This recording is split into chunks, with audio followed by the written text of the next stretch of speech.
Hello, my name is Eddie Tofpik. I'm Head of Technical Analysis and Senior Markets Analyst at ADM Investor Services International Limited. Here's your weekly technical analysis of LME 3-month nickel and zinc.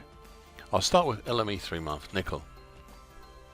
Okay, I'm afraid it's still a bit of a long commentary. There's a whole lot to recap and discuss here, but I'll try to keep it short where possible.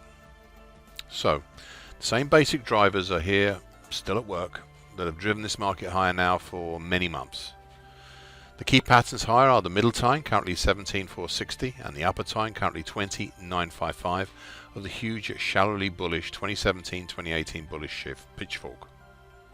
The upper time had been significant back in September, capping the market then, and again in October, though it was assisted that time when it was breached. It may be on course to be tested once again, and soon perhaps. The next pattern is the October 2022 and March 2021 bullish shift pitchfork, notably the lower time, currently at 18,350, and the middle time, currently at 20,660. These times have shown the more recent bullish angle of attack.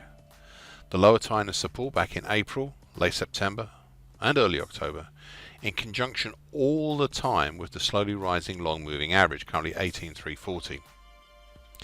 This week, indeed today, the middle time has been tested once again from below. Be interested to see the results. Now, I appreciate that many lines are obscured by labels, but please believe me, these will become clearer should the market approach any of them. I'd like to remind you once again something I originally said some 17 weeks ago, and I quote, "Whilst these two pitchforks are in operation, this market will still have the bullish incentive, even if it sometimes looks like it is missing." End of quote. These are the core drivers of the market.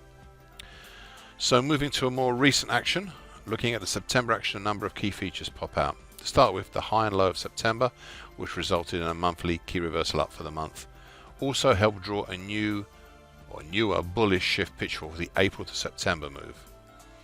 This pitchfork has already seen action with the middle time currently at 19,925, recently acting as an attractor as well as dynamic resistance, and only being pushed up through on Friday last week when the market also pushed up and closed over the September 2014 high at 19,940 plus the June 2014 high at 19,995. The middle time acted as a base yesterday for a further move higher today, up to test the middle time of the October 2020 to March 2021 bullish shift pitchfork. Now, I said 5 weeks ago that it was all getting very, very, very interesting now. This was and still is true because of a key piece of action. You see, while September was a large monthly key reversal down, October was an even bigger immediate countering monthly key reversal up. This has led to the latest addition to the mix. Now, I revealed this 3 weeks ago when it became clear to me. It is to look at the whole action from late June to date as a huge, really big diamond pattern. I admit it's a little lopsided on the top right, but I hope you can see what I'm talking about. Now, diamond patterns can be tops, bottoms, or continuation patterns. This one can only be a top or a bullish continuation pattern. So the diamond has a lower uptrend trend line currently at 18,640 and an upper downtrend trend line currently at 29,30. I have been paying close attention to these two key trend lines, and the upper downtrend line looks as if it may be shortly to be under threat. So the question now becomes, if it is threatened, is it a real or a false break? These are the current forces at play here, in what is in reality a very confined space despite ostensively and superficially some wide ranges. Plus, all this has happened and is happening in a relatively short period of time. For example, last week saw a weekly key reversal up, which is why we are now talking about the upper trend lines for the diamond pattern. Overall, this week could be becoming a very crucial week for this metal.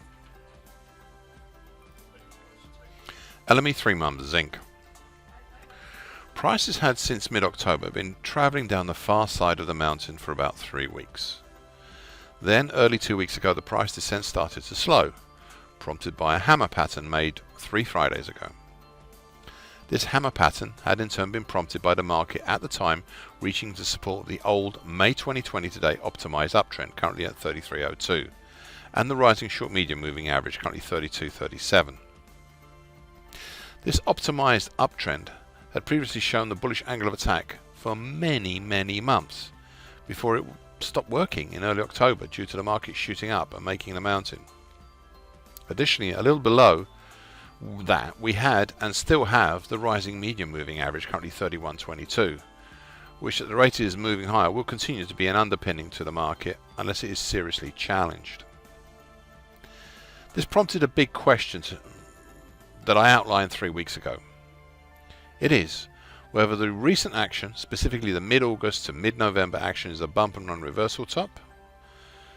Now, I have drawn a bump and run reversal top trend line, currently at 30.34, just in case. And the reason I deliberately mention the medium moving average is the bump and run reversal top lies in between the moving average and the rising long moving average below, currently at 30.09. It's also in the midst of the congestion support from May to September between 28.53 and 30.92. But it is slowly working its way up and out of that, which might allow us now to see how strong these two moving averages and this singular trend line really are.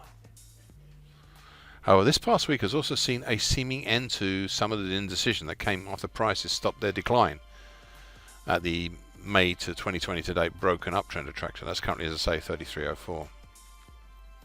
Last Friday's combined bullish engulfing pattern and bullish opening white Mariposa closing back up just over the rising short medium moving average, currently 32.37, was exploited yesterday with a move back up over the attractor uptrend and away from any test down to the medium moving average, which looked very much on the cards during the middle of last week.